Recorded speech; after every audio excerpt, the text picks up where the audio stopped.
আমরা সবাই এই পৃথিবীতে এসেছি একটি নির্দিষ্ট উদ্দেশ্য নিয়ে। আমাদের জীবনযাত্রার প্রতিটি পদক্ষেপ আল্লাহর পরিকল্পনা এবং তার ইচ্ছার উপর নির্ভরশীল। কখনো কখনো আমরা জীবনে এমন কঠিন সময়ের সম্মুখীন হই যা আমাদের ভিতর থেকে ভেঙে ফেলতে চাই। মনে হতে পারে আল্লাহ আমাকে কেন এই পরিস্থিতিতে রেখেছেন, কেন আমি এই কষ্টের মধ্যে আছি। কিন্তু প্রিয় ভাই ও বোনেরা, আপনি জানেন কি, আল্লাহ আমাদের সকলের তাকদীর লিখে রেখেছেন আমাদের জন্মের অনেক আগেই। আমাদের জীবনের প্রতিটি ধাপ আল্লাহর পরিকল্পনার অংশ। আমাদের জীবনের সব কিছু, আমাদের পরীক্ষাগুলো, আমাদের সাফল্য ও ব্যর্থতা সব কিছুই আল্লাহর নির্ধারিত। আমাদের সাথে যা কিছু ঘটে তা আল্লাহর ইচ্ছায় ঘটে এবং এর পিছনে আল্লাহর রহমত ও পরিকল্পনা লুকিয়ে থাকে। যদিও আমরা তাৎক্ষণিকভাবে সেই রহমত উপলব্ধি করতে পারি না, তবে আমাদের উচিত আল্লাহর উপর নির্ভর করে সে পরীক্ষাগুলোর মধ্য দিয়ে ধৈর্য ও বিশ্বাস বজায় রাখা। হতাশা ঈমানের সবচেয়ে বড় শত্রু। যখন আমরা জীবনে ব্যর্থ হই, আমাদের কাজগুলোর ফলাফল আমাদের ইচ্ছামতো হয় না, তখন আমরা হতাশ হয়ে পড়ি। এই হতাশা শয়তানের সে মুহূর্তে সবচেয়ে বড় অস্ত্র হিসেবে কাজ করে। শয়তান আমাদের মনের গোপনে ফিসফিস করতে থাকে, তোমার চেষ্টা বৃথা, আল্লাহ তোমার প্রতি মনোযোগ দেননি, আল্লাহ তোমার প্রার্থনা শুনেননি। এই ফিসফিস আমাদের ঈমানকে দুর্বল করে, আমাদের আল্লাহর প্রতি ভরসা নষ্ট করতে বাধ্য করে। কিন্তু আমরা যদি নিজেদের মনে এই চিন্তাগুলোকে স্থান দিই, তাহলে শয়তানের উদ্দেশ্য সফল হবে। শয়তান চায় আমরা হতাশ হয়ে আল্লাহর কাছে যাওয়ার পথ বন্ধ করে দিই এবং আল্লাহর রহমত থেকে নিজেকে দূরে সরিয়ে নিই। তবে আমাদের ইসলামে সবসময় শিক্ষা দেওয়া হয়েছে যে আল্লাহর রহমত থেকে হতাশ হওয়া একেবারেই অনুচিত। পবিত্র কোরআনে আল্লাহ বলেন, আল্লাহর রহমত থেকে কখনো নিরাশ হইও না। নিশ্চয়ই আল্লাহর রহমত থেকে কাফের সম্প্রদায় ব্যতীত অন্য কেউ নিরাশ হয় না।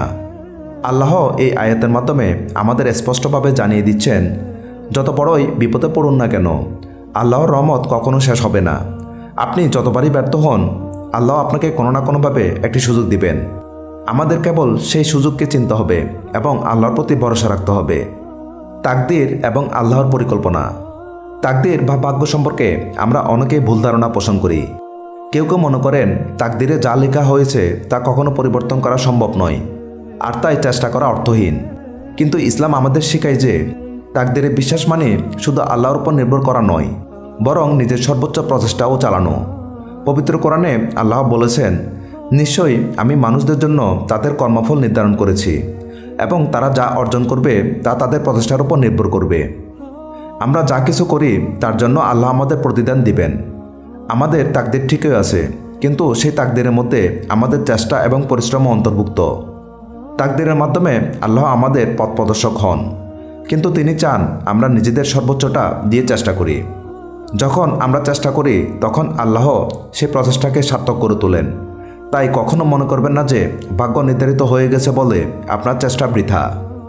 প্রিয় ভাই ও বোনেরা, আমরা প্রায় জীবনের কষ্টগুলোকে অভিশাপ হিসেবে মনে করি, কিন্তু আমাদের মনে রাখতে হবে আল্লাহ যা কিছু নির্ধারণ করেছেন তা আমাদের কল্যাণের জন্য।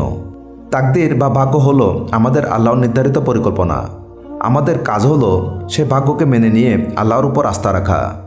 তাকদীরের কথা পবিত্র কোরআন এবং হাদিসে বহুবার উল্লেখ করা হয়েছে। আমাদের জন্ম থেকে মৃত্যু পর্যন্ত প্রতিটি ঘটনা, প্রতিটি মুহূর্ত, এমনকি আমাদের প্রতিটি শ্বাস প্রশ্বাসও আল্লাহর ইচ্ছার অধীনে। যখন আমাদের জীবনে কোনো কঠিন সময় আসে, তখন আমাদের মনে রাখতে হবে যে আল্লাহর ইচ্ছা ছাড়া কিছুই ঘটে না। আমরা যদি বিশ্বাস করি যে আল্লাহ আমাদের জন্য সবসময় কল্যাণ চান, তাহলে সেই বিশ্বাস আমাদের ধৈর্যশীল হতে সাহায্য করবে। আমাদের বুঝতে হবে তাকদীর আমাদের জন্য এমন কিছু দরজা খুলে দেয় যা আমরা কখনো কল্পনা করতে পারি না। কষ্ট এবং পরীক্ষার গুরুত্ব। জীবনের প্রতিটি কষ্ট এবং পরীক্ষা আমাদের ধৈর্যশীল হওয়ার জন্য।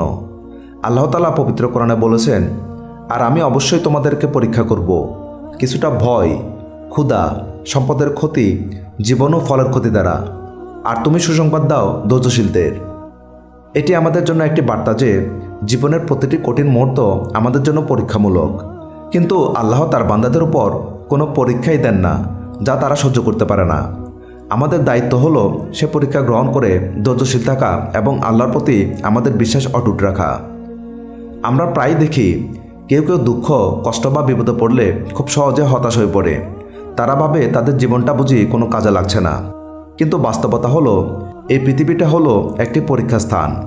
আল্লাহ আমাদেরকে বারবার পরীক্ষা করবেন, কখনো ধন সম্পদ দিয়ে, কখনো স্বাস্থ্য দিয়ে, আবার কখনো পরিবার বা জীবনের অন্য দিকগুলোতে। কিন্তু এই পরীক্ষাগুলো আমাদের জীবনের একটি অংশ এবং আল্লাহ আমাদেরকে শক্তিশালী করতে চান। হতাশার মুহূর্ত, আল্লাহর রহমত এবং সাহায্য।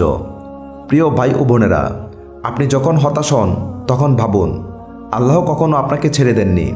তিনি সবসময় আপনার পাশে আছেন। হয়তো আমরা তাৎক্ষণিকভাবে বুঝতে পারি না, কিন্তু তার রহমত আমাদের জীবনের প্রতিটি মুহূর্তে বিরাজমান। পবিত্র কোরআনে আল্লাহ বলেছেন, আল্লাহ কোনো ব্যক্তির উপর তার ক্ষমতার বেশি বোঝা চাপিয়ে দেন না। তাহলে কেন আমরা হতাশ হব? কেন আমরা আল্লাহর পরিকল্পনাকে সন্দেহ করব? আমাদের মনে রাখতে হবে, আল্লাহ আমাদের জীবনের প্রতিটি পরিস্থিতি, প্রতিটি কষ্ট, এমনকি আমাদের দুঃখের সময়ও লিখে রেখেছেন। আমাদের কেবল তার প্রতি পূর্ণ আস্থা রাখতে হবে। যখন আপনি মনে করবেন যে আমার সকল প্রচেষ্টা বৃথা যাচ্ছে, তখন মনে করুন আল্লাহ আপনাকে সঠিক সময়ে সঠিক পুরস্কার দান করবেন। আমাদের সকলের জীবনে এমন মুহূর্ত আসে যখন আমরা মনে করি আর কিছুই করার নেই, সব কিছু শেষ হয়ে গেছে। কিন্তু সেই মুহূর্তে আল্লাহ আমাদের জীবনে কল্যাণের দরজা খুলে দেন। ধৈর্যশীলতার পুরস্কার। আল্লাহর প্রতি আস্থা রাখলে এবং ধৈর্যশীল হলে আল্লাহ আমাদের জীবনে এমন পুরস্কার দান করেন যা আমাদের কল্পনার বাইরে। পবিত্র কোরআনে আল্লাহ বলেছেন, অতঃপর নিশ্চয়ই কষ্টের পরে আসে স্বস্তি। আমাদের জীবনের প্রতিটি কষ্টের পর আল্লাহ আমাদের জন্য স্বস্তির ব্যবস্থা করেন। আপনি যদি ধৈর্য ধরে থাকেন এবং আল্লাহর উপর ভরসা রাখেন, তাহলে আল্লাহ আপনার জন্য এমন কিছু নিয়ে আসবেন যা আপনি কখনো কল্পনা করতে পারবেন না। জীবনের কঠিন সময়গুলোকে আল্লাহর পরিকল্পনার অংশ হিসেবে মেনে নেওয়া। প্রিয় ভাই ও বোনেরা, জীবনের কঠিন মুহূর্তগুলো আমাদের জন্য আরও বড় পরীক্ষার সময়সূচির মতো। অনেক সময় আমরা বুঝতে পারি না কেন আমাদের জীবন এত কষ্ট আসছে, কিন্তু আমাদের মনে রাখতে হবে আল্লাহ সর্বদা আমাদের ভালোর জন্য কাজ করেন। আমরা কেবল বর্তমান মুহূর্তই দেখতে পাই, কিন্তু আল্লাহ দেখেন পুরো জীবন, আমাদের ভবিষ্যৎ, এমনকি আমাদের মৃত্যুর পরও কী হবে। তাই যখন আমরা জীবনে কোনো কষ্ট বা বিপদ আসে, তখন আমাদের উচিত ধৈর্য ধারণ করা এবং আল্লাহর প্রতি আরও বেশি ভরসা রাখা। হাদিসে উল্লেখ আছে, যখন একজন মুমিন কষ্ট পড়ে এবং সে ধৈর্য ধারণ করে, আল্লাহ তার গুনাহ মাফ করেন এবং তাকে জান্নাতের দিকে আরও এক ধাপ এগিয়ে নেন। প্রতিটি কষ্ট আমাদের জন্য জান্নাতের পথে একটি ধাপ, যদি আমরা ধৈর্যশীল এবং আস্থাশীল থাকি। আল্লাহ আমাদের জন্য সেই পুরস্কার তৈরি করেছেন, যার জন্য আমাদের ধৈর্য এবং বিশ্বাস থাকা দরকার। হতাশার বিরুদ্ধে লড়াই করা এবং আল্লাহর উপর ভরসা। আল্লাহ আমাদেরকে হতাশা পড়ার জন্য সৃষ্টি করেননি। তিনি আমাদের জীবনকে সংগ্রামের মাধ্যমে জান্নাতের পথে এগিয়ে নিয়ে যাওয়ার জন্য তৈরি করছেন। হতাশা হলো শয়তানের একটি প্রভাব, যা আমাদের আল্লাহর রহমত এবং দয়া থেকে সরিয়ে রাখতে চান। যখন আমাদের জীবনে হতাশা আসে, তখন মনে রাখা উচিত যে আল্লাহ সবসময় আমাদের পাশে আছেন। তিনি পবিত্র কোরআনে বলেছেন, আমার বান্দারা, যারা নিজেদের উপর অত্যাচার করেছ, তোমরা আল্লাহর রহমত থেকে নিরাশ হও না। পরিশেষে আল্লাহর উপর ভরসা রাখুন। প্রিয় ভাই ও বোনেরা, জীবন কখনো সহজ নয়। বিপদ, কষ্ট, ব্যর্থতা এসব জীবনের অবিচ্ছেদ্য অংশ। কিন্তু সেসব মুহূর্তে আল্লাহর উপর আস্থা রাখুন। কখনো মনে করবেন না যে আল্লাহ আপনাকে ভুলে গেছেন। তিনি সবসময় আপনাকে দেখছেন। আপনার প্রতিটি কান্না, প্রতিটি দোয়া তিনি শুনছেন। যত বড় বিপদ আসুক না কেন, আল্লাহর পরিকল্পনার উপর পূর্ণ ভরসা রাখুন। হয়তো আজ আপনার জীবনে কঠিন সময় চলছে, কিন্তু মনে রাখবেন এই কষ্টের মধ্যেও আল্লাহ আপনার জন্য রহমত রেখেছেন।